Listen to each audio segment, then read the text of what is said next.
बिस्मिल्लाहिर्रहमानिर्रहीम। अस्सलाम वालेकुम डियर स्टूडेंट्स, हमारा जो है ना चैप्टर नंबर जो है ना 17 चल रहा है बायोटेक्नोलॉजी।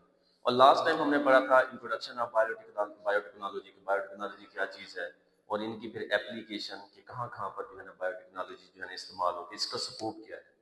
तो अब नेक्स्ट हमारे पास है फर्मेंटेशन। फर्मेंटेशन क्या चीज है? ये भी एक किस्म की ना एनएरोबिक रिस्पिरेशन। अब एनएरोबिक रिस्पिरेशन क्या होती है? ऐसी रिस्पिरेशन जिसमें ऑक्सीजन इन्वॉल्व ना हो, उसे हम कहते हैं एनएरोबिक रिस्पिरेशन। तो ये भी एक किस्म की फर्मेंटेशन की टाइप से मतलब एनएरोबिक रिस्पिरेशन। असल में जो हमारे पास है ना रिस्पिरेशन रिस्पिरेशन में होता ये है कि जो ग्लूकोज होता है ना वो मुकम्मल तौर पे ऑक्सीडाइज होके हमारे पास प्रोड्यूस होती है एटीपी। मतलब रिस्पिरेशन का मकसद यही है कि सेल के अंदर जब सेलुलर रिस्पिरेशन होगी तो उसके नतीजे में क्या होगी? एटीपी प्रोड्यूस होगी। तो जो हमारे पास फर्मेंटेशन है ना इसमें कंप्लीटली तौर पे ना ये ग्लूकोज ऑक्सीडाइज नहीं होता। मतलब कि जो ग्लूकोज है वो मुकम्मल ऑक्सीडाइज नहीं होगा, मतलब इनकम्प्लीट ऑक्सीडेशन ऑफ रिडक्शन होगी।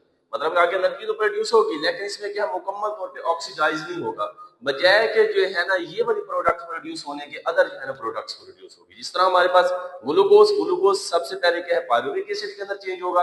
जिस तरह सेलुलर रिस्पिरेशन है या एरोबिक रिस्पिरेशन है उसमें भी फर्स्ट स्टेप के अंदर जो है ना ग्लूकोज जो है ना पायरुविक एसिड के अंदर ही चेंज होता है। फिर यहाँ पर क्या होता है? पायरुविक एसिड से आगे अदर प्रोडक्ट्स भी बनेगी, बल्कि क्या बनेगा? एथेनॉल। मतलब ये एक अल्कोहल की टाइप से है। लैक्टिक एसिड है और दूसरा हमारे पास क्या है? ऑर्गेनिक्स जो है ना एसिड। ये मतलब जो है ना प्रोड्यूस होना शुरू हो जाएगा। तो एक साइंटिस्ट था लुइस पास्चर, 1857 के अंदर जो है ना इसने ये कहा कि जितने भी ये फर्मेंटेशन का प्रोसेस हो रहा है ना एक्चुअली ये होता किसकी वजह से है? इसके अंदर माइक्रोबियल एक्टिविटीज मतलब माइक्रो ऑर्गेनिज्म इसके अंदर इन्वॉल्व होते हैं। जिस तरह हमारे पास बैक्टीरिया है या यीस्ट है, तो ये वाले ऑर्गेनिज्म जो है इसके अंदर इन्वॉल्व होते हैं और वो क्या करते हैं? फर्मेंटेशन करते हैं। अच्छा, आगे हम इसकी टाइप्स देखें ना अल्कोहलिक फर्मेंटेशन की, तो इनकी टू टाइप्स है। एक हम कहते हैं अल्कोहलिक फर्मेंटेशन और दूसरी हमारे पास है लैक्टिक एसिड फर्मेंटेशन।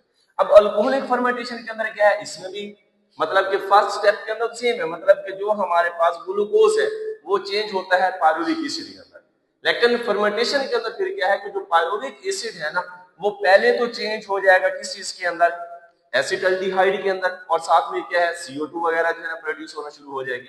और फिर क्या है कि जो हमारे पास एसिटाल्डिहाइड है इससे बनता है एथेनॉल। और ये जो एथेनॉल बन रहा है इसके अंदर कौन से माइक्रो ऑर्गेनिज्म इन्वॉल्व होंगे? इन्हें हम कहते हैं यीस्ट। अब ये जो यीस्ट है ना ये यूनिसेलुलर ऑर्गेनिज्म है जो फर्मेंटेशन के अंदर इन्वॉल्व होता है। कौन सी फर्मेंटेशन? Alcoholic fermentation. ठीक है, तो इसमें एथेनॉल के साथ जो है ना कुछ मतलब कि हमारे पास ब्रेड्स वगैरह है वो भी इसी के जरिए बनते हैं। और बेवरेज के डिफरेंट टाइप जिस तरह बियर वगैरह है, वाइन वगैरह है, डिस्टिल स्पिरिट वगैरह है, तो वो सारी की सारी जो प्रोडक्ट है वो अल्कोहलिक फर्मेंटेशन के ही जरिए बनती है। अब दूसरी इसकी टाइप्स हमारे पास है लैक्टिक एसिड फर्मेंटेशन। अब लैक्टिक एसिड फर्मेंटेशन में भी क्या है? इसमें भी मतलब कि जो फर्स्ट स्टेप हमारे पास है कि जो ग्लूकोज इससे क्या बनेगा? Pyruvic acid.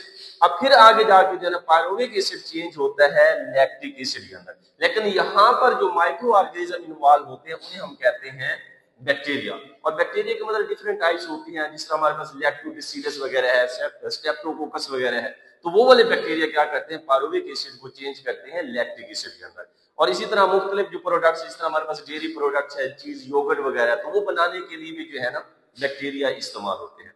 अब जो हमारे पास लैक्टिक एसिड फर्मेंटेशन है ना, ये लैक्टिक एसिड की फॉर्मेशन है, ये ह्यूमन की बॉडी के अंदर भी हो रहा है। जिस तरह स्केलेटन मसल है, अब स्केलेटन मसल जब मतलब हार्ड वर्क करते हैं या एक्सरसाइज करते हैं तो उस वक्त जैसे ऑक्सीजन की डेफिशिएंसी होती है तो उसमें जो पायरुविक एसिड है वो लैक्टिक एसिड में चेंज हो जाता है। और जो लैक्टिक एसिड है ये क्या काज करता है? पेन काज करता है।